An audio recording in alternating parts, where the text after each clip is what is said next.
अस्सलाम वालेकुम व्यूअर्स, मैं हूं मोहम्मद जमील। आप देख रहे हैं जीएस एकेडमी यूट्यूब चैनल। जैसे कि आपको पता है कि हम 9th क्लास का फर्स्ट चैप्टर डिस्कस कर रहे हैं और उसके हम क्वेश्चन नंबर 6 तक पहुंच चुके हैं। क्वेश्चन नंबर 5 तक पहुंच चुके हैं। आज हम क्वेश्चन नंबर 5 के बारे में पढ़ेंगे। सबसे पहले आपको थोड़ा इंट्रोडक्शन दे दूं। क्वेश्चन नंबर 5 में क्या होगा बेटा, हमें एक स्टेटमेंट दे दी जाएगी और स्टेटमेंट को हमने फॉलो करना है और उसमें से 2 लीनियर इक्वेशंस बनानी है। 2 लीनियर इक्वेशन जब हम निकाल लेंगे फिर हम ऐसा करेंगे, जो उसकी रिक्वायरमेंट्स होंगी वो हम कंप्लीट करेंगे। चलें सबसे पहले लिखते हैं, तो ऐसे आपको ज़्यादा क्लियर हो जाएगा। मैं आपको साथ साथ बताता भी चाहूँगा कि वो हमसे क्या डिमांड कर रहा है। चलें बेटा, ये है हमारे पास क्वेश्चन। तो क्वेश्चन है हमारे पास बेटा जी कि one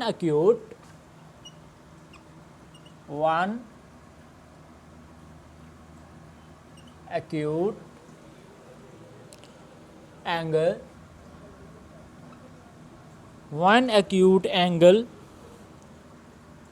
of a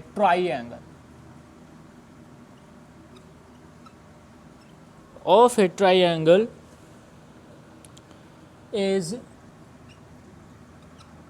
12 degree more than twice. Okay बेटा जी, more than twice the other acute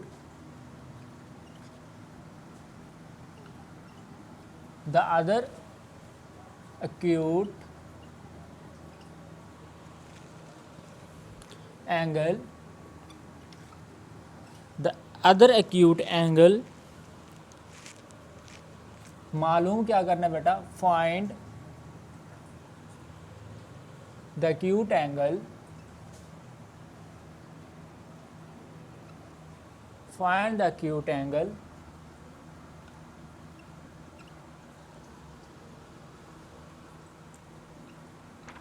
of the right triangle.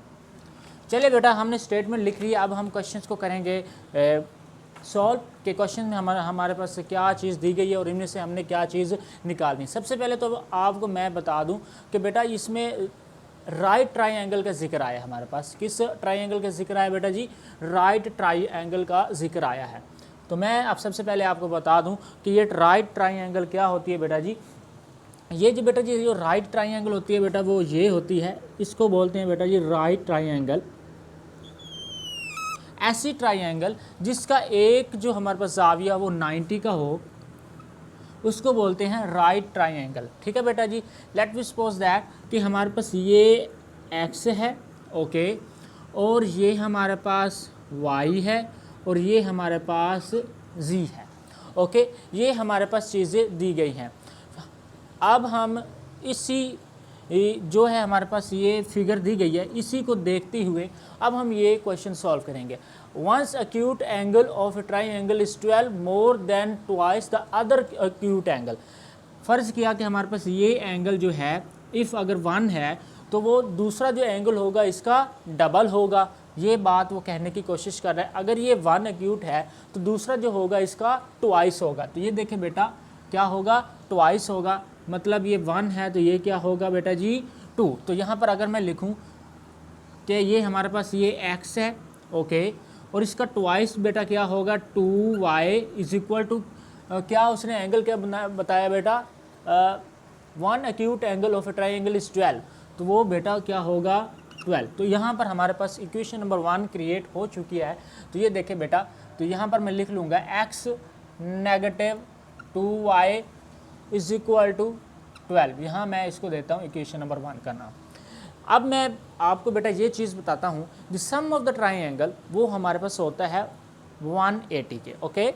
अब ये देखें, sum of the triangle x plus Y plus Z is equal to 180, okay. अब ये देखिए बेटा, उसने कहा था, हमें पता है कि राइट ट्राइंगल में एक जो एंगल होता है वो क्या कौन सा होता है? 90 होता है। तो ये x plus Y plus 90 is equal to 180, x plus Y is equal to 180। ये पॉजिटिव है, दूसरी साइड पर नेगेटिव हो जाएगा 90। तो ये हमारे पास x positive y is equal to 90। 180 में से 90 चला जाए तो 180 बनता है। तो ये बेटा देखें हमारे पास दूसरी इक्वेशन भी आ चुकी है, x plus Y is equal to कौन सी इक्वेशन बन गई बेटा जी 90। तो इसको हम दे देंगे इक्वेशन नंबर 2 का नाम। तो चले बेटा इसको मज़ीद सॉल्व करते हैं। मैं आपको अगेन एक दफ़ा बता दूं, हमारे पास ये स्टेटमेंट थी, उसमें हमें बताया गया था कि हमारे पास एक राइट ट्रायंगल है, ये राइट ट्रायंगल है जिसमें ऐसी ट्रायंगल जिसमें एक जो हमारे पास एंगल होता है वो 90 का हो, इसको कहते हैं राइट ट्रायंगल। तो ये हमने एक 90 का लगा दिया।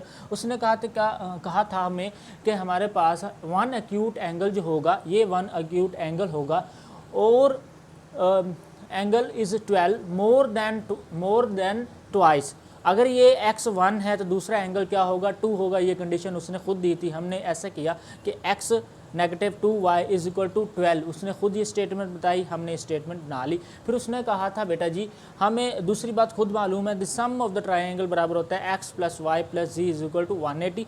हमें पता है कि इसमें से वन एंगल क्या है हमारे पास 90 है, x प्लस वाई तो प्लस 90 इज इक्वल टू 180, 90 दूसरी साइड पे जाएगा तो वो बन जाएगा हमारे पास 90। तो हमारे पास x plus Y is equal to 90, ये हमारे पास इक्वेशन नंबर 2 बन गई। ये हमारे पास सारा रफ पेज था। अब ये जो हमारे पास है ये हमारा क्वेश्चन को सॉल्व करने के लिए काफ़ी है। चले आए हम किस तरह क्वेश्चन सॉल्व करते हैं। आपको पता है कि हम क्वेश्चन सॉल्व करते हुए इस क्वेश्चन को सॉल्व करते हुए हम 2 मेथड अडॉप्ट करते हैं। The first method is that, जो फर्स्ट मेथड है उसको कहते हैं बेटा कन्वर्जन मेथड,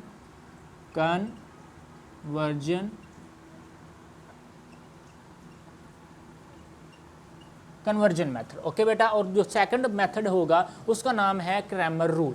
सबसे पहले कन्वर्जन मेथड के जरिए इसको सॉल्व करते हैं। जैसे कि आपको पता है बेटा कन्वर्जन मेथड में हम क्या करते होते हैं बेटा, सबसे पहले इसमें मैट्रिसेस ए निकालेंगे। मैट्रिसेस ए की वैल्यू होती है जो हमारे पास कांस्टेंट टर्म्स होती हैं, वेरिएबल एक्स एंड वाई के साथ कांस्टेंट टर्म। एक्स के साथ कौन सी टर्म है 1, y के साथ बेटा क्या है -2, x के साथ फिर 1, y के साथ बेटा क्या है 1। तो ये हमारे पास क्या आ चुकी हैं, टर्म्स आ चुकी हैं बेटा जी। तो इसके बाद हमारे पास x वेरिएबल्स क्या हैं, इसमें x एंड y यूज़ हो रहे हैं, x and y variables use हो रहे हैं। तो बेटा जी फाइंड क्या हमने करना है बेटा, find the acute angles of the right triangle. X and Y acute triangles हैं, इनको हमने फाइंड करना है बेटा जी।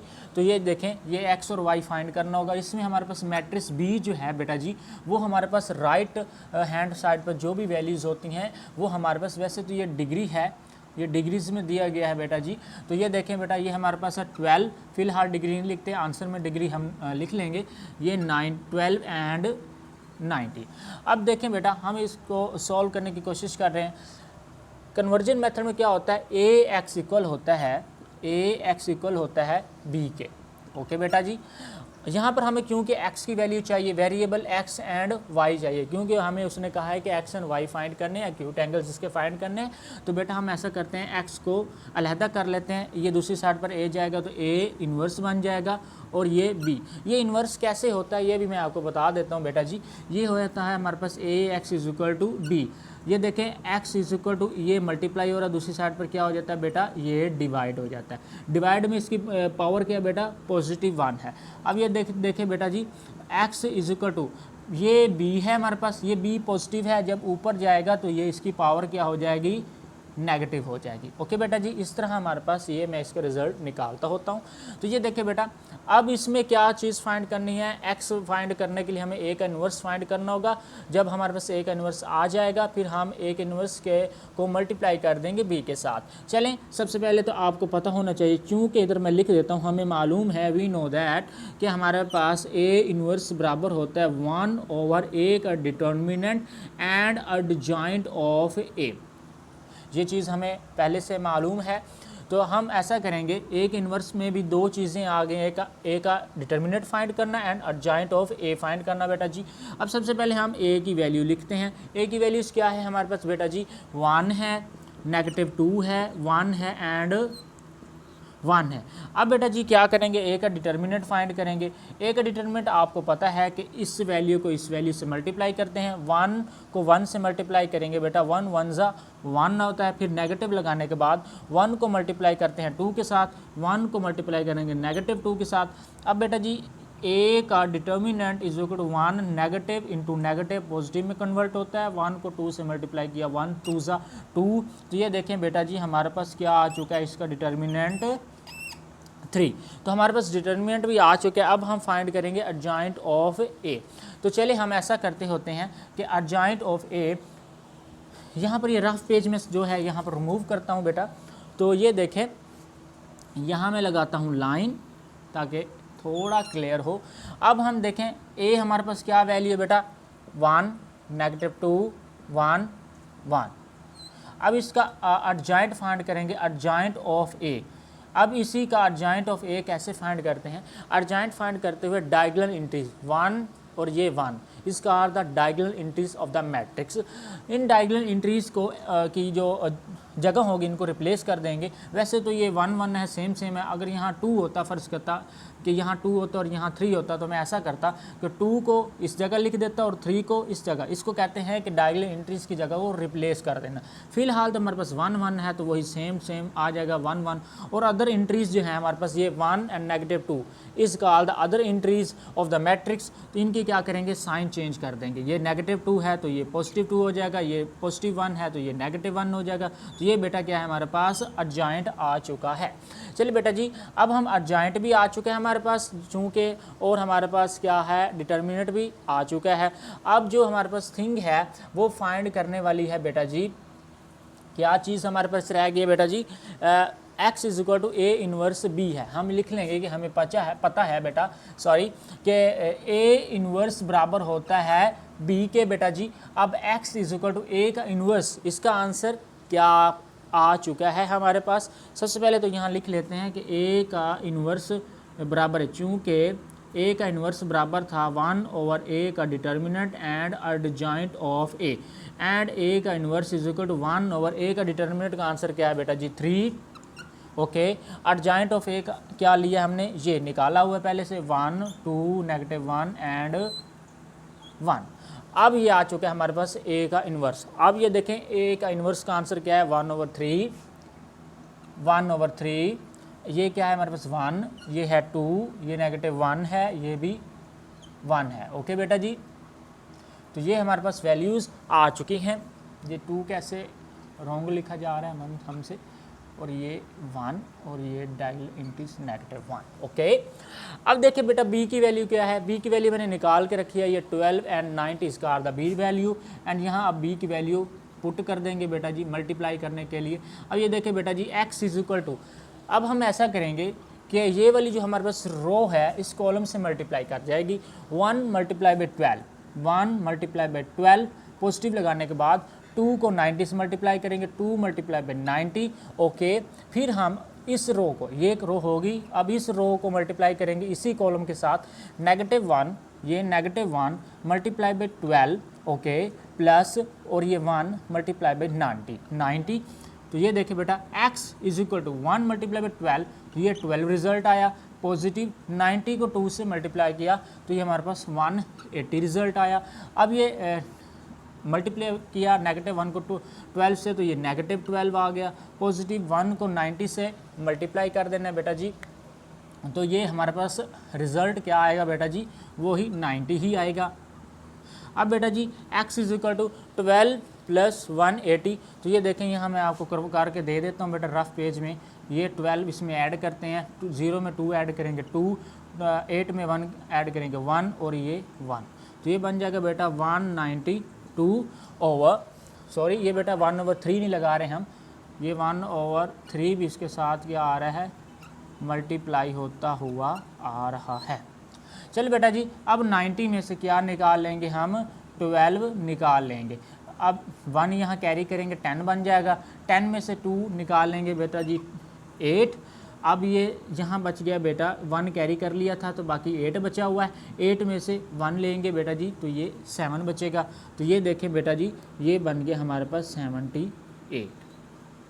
ओके बेटा जी, अब 1/3 को 192 से मल्टीप्लाई कर देंगे, 1/3 को मल्टीप्लाई कर देंगे 78 के साथ। x is equal to 192/3 and 78/3। अब बेटा जी ये देखें, अब हम इनको क्या कर देंगे, काट देंगे बेटा जी। तो सबसे पहले तो ये देखें x किसके इक्वल है, x ओवर y के।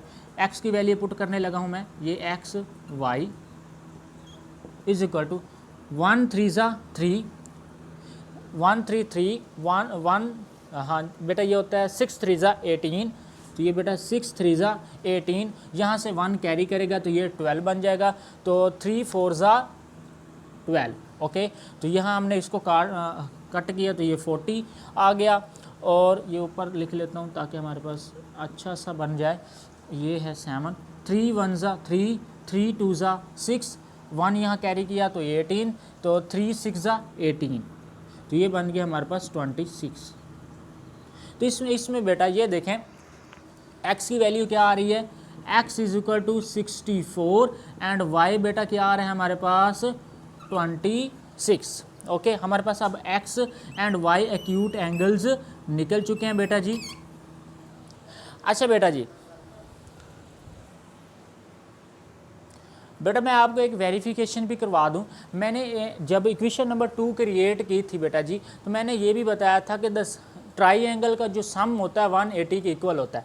अब ये देखें हमारे पास x एक्यूट एंगल भी आ गया है, y एक्यूट एंगल भी आ चुका है, x की वैल्यू भी आ चुकी है, y की वैल्यू भी आ चुकी है। और मैंने बताया था कि हमारे पास जो राइट ट्राइएंगल होती है इसमें हमेशा जो एक एंगल होता है वो क्या होता है 90 का होता है। यहाँ पर मैंने पुट भी कर दिया था।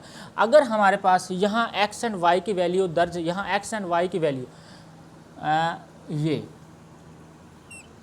यहाँ अगर x और y की वैल्यू दर्ज करने से, पुट करने से 180 आ जाता है, इट मीन दैट अगर आ जाए हमारे पास 180 इज इक्वल टू 180, तो हम कह सकते हैं कि हमारा ये क्वेश्चन बिल्कुल ही करेक्ट किया गया है। सबसे पहले मैं यहाँ लिखूँगा कि x plus Y plus Z is equal to कितना होता है बेटा 180 बेटा जी।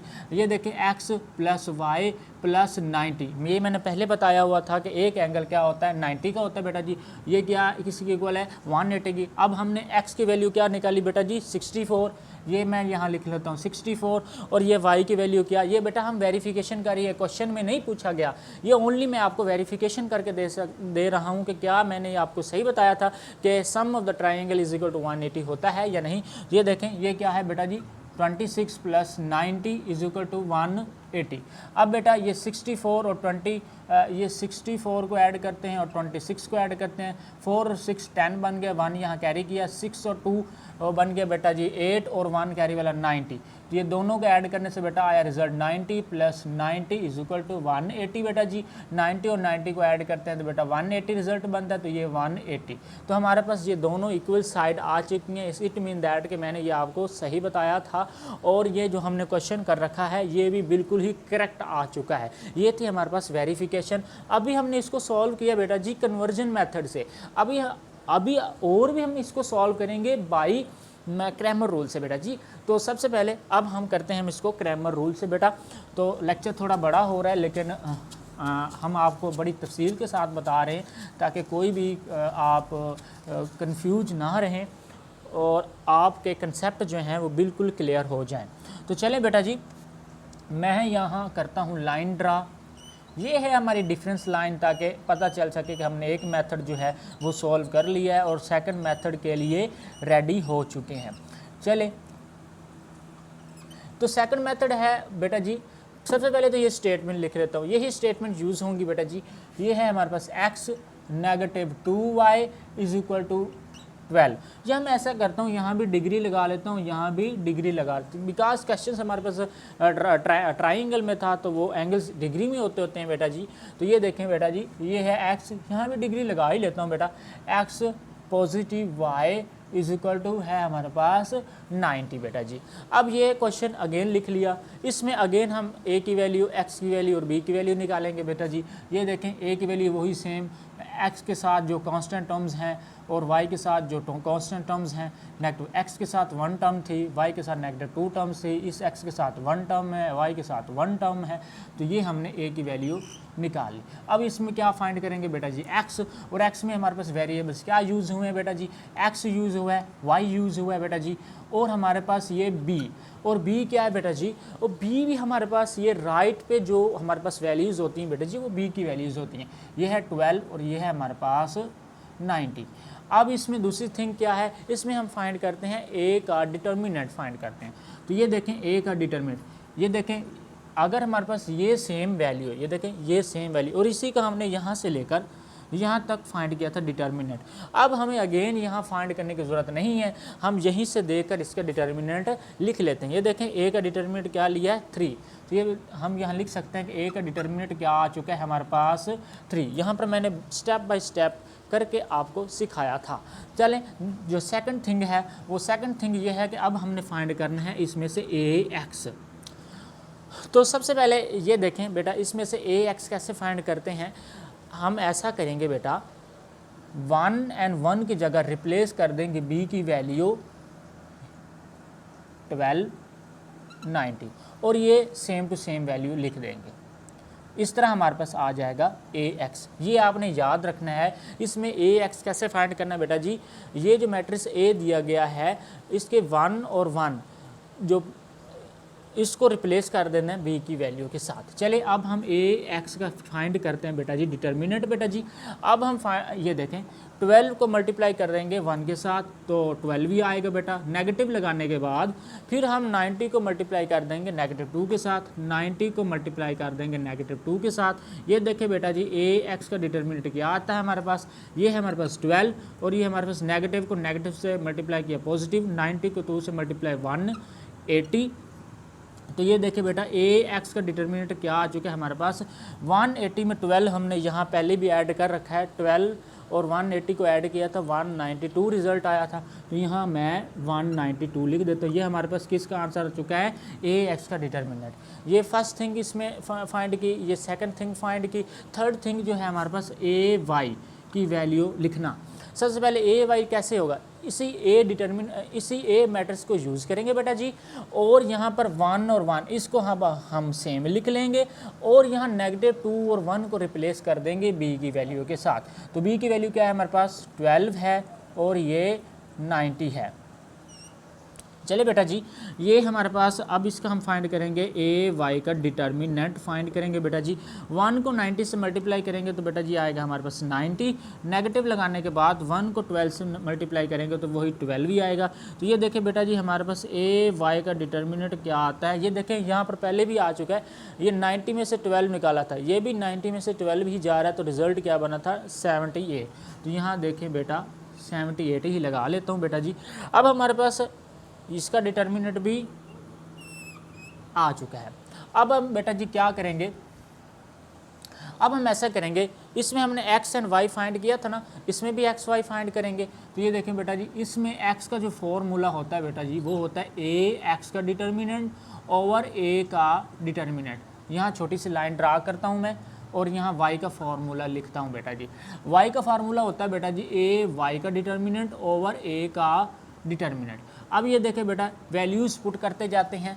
ए एक्स का डिटर्मिनेंट का आंसर क्या है बेटा जी 192 बेटा, 92 यहाँ रॉन्ग लिखा गया 192 यहाँ 180 में 12 ऐड किया तो 192।